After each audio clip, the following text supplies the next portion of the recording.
Hello and welcome back to the Literacy Laboratory. Today we're going to go over a tool for ELL immersion. It's using context and templates as scaffolds. So how do we get better with helping our ELL students? I think it starts with considering this conversation. ELL students come to our classes with prior knowledge. In this case, we are going to work with their prior ability to negotiate texts that seem foreign to them. On the left, you see a clip essentially from Modern Family, where Gloria is trying to explain what it's like to have to translate everything for someone. Today, we will talk about preparing a scaffolded reading passage for your ELL students that develop their content-specific vocabulary, reading comprehension with text guidance, and answering text-based question skills. Our goal is to help ELL students access content and acquire new vocabulary at the same time.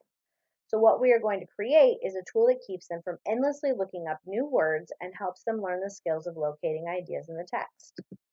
To demonstrate that we are asking them to do something that's possible, I'm going to demonstrate how adaptive we are when we need to find the answer. Take a look at the passage on the right. Even though this passage is not in any language, you will still be able to answer some simple questions regarding the text. Important words to make sure that ELL students are able to translate when they immediately see them are who, what, when, where, why. These are our typical question starters. Consider these questions. Why was Bliss Frapper? We don't need to know who Bliss is. We don't need to know what Frapper is. All we need to be able to do is find key words. Bliss was Frapper. Okay, so we know that. So we're going to typically find that next. She's Frapper because she had another word, another word, another word that we don't know, but we know that is the answer. Let's try another one. What did Gliss plimp? We still don't know what plimp means. We still don't know who Gliss is, but what we do know is that we can find plimp in the passage, thus we can find the answer.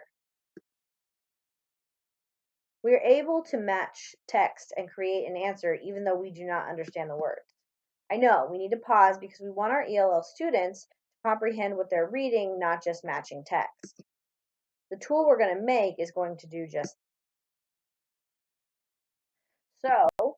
Today we're going to create an interactive reading setup. It's going to look a lot like the document on the right hand of the screen. This to prepare is could take anywhere from 30 minutes to an hour. Instructional time could be anywhere from 20 minutes to a full class period, and the resources you need to make it are just a text and your computer. What we're going to do in this document is we're going to chunk text. In this case, we're looking at the Gettysburg Address by Abraham Lincoln. We're then going to create a side-by-side glossary for our students for keywords so they don't have to go back and forth to the dictionary. Next, we're going to ask them text-based questions. Text-based questions, again, refer to questions directly in the text. And finally, we're going to provide our ELL students an answer template so that they develop their answer creation skills. So to create this activity, what we're going to do is we're going to start by creating a table. In this case, we're going to create a 2-column table with as many rows as we need for our text. The first thing we're going to do is move our line over so that our glossary section isn't as wide as our text section, therefore our document doesn't end up being huge. Then we're going to merge every other set of columns.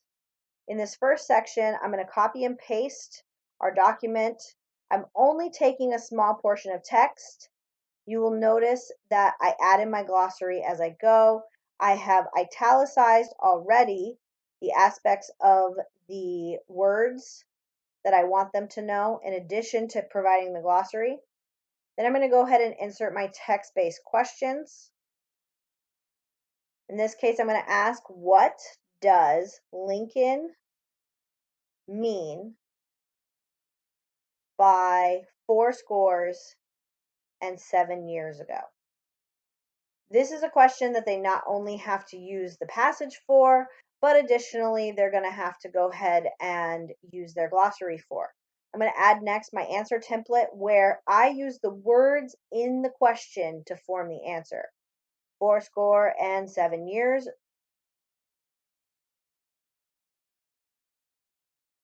ago means I'm going to add a blank for them to fill in. Years ago, period. Now, we don't want just one question per section. We want to add a couple so they actually have to go through the sections. But realistically, you don't want more than 2 to 3 questions per section, especially if you have a text that's longer than several sentences. So my next question is, what were the founding fathers dedicated to? Again, I'm going to go ahead and add that answer template. The founding fathers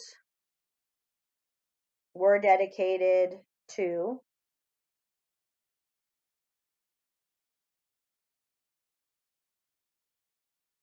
and we're not going to make that a question. I'm going to add that blank for them and period. Now we can continue adding more text as the paragraphs go on, but this video is only supposed to be 5 minutes and we've already exceeded that. So we are going to go ahead and move on from here. Pause that.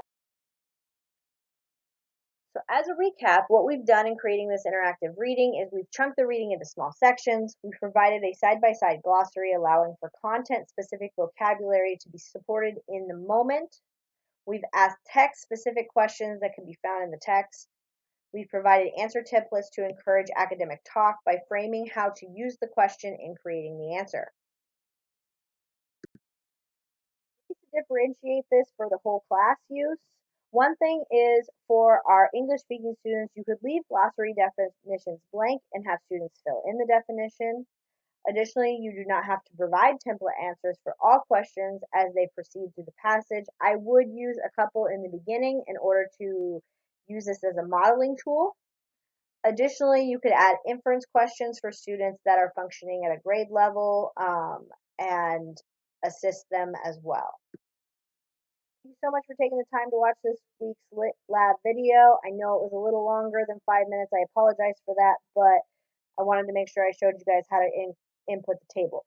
If you have any questions or would like to suggest a topic for next week, please feel free to email me at chelsea.spicer@tuhsd.org.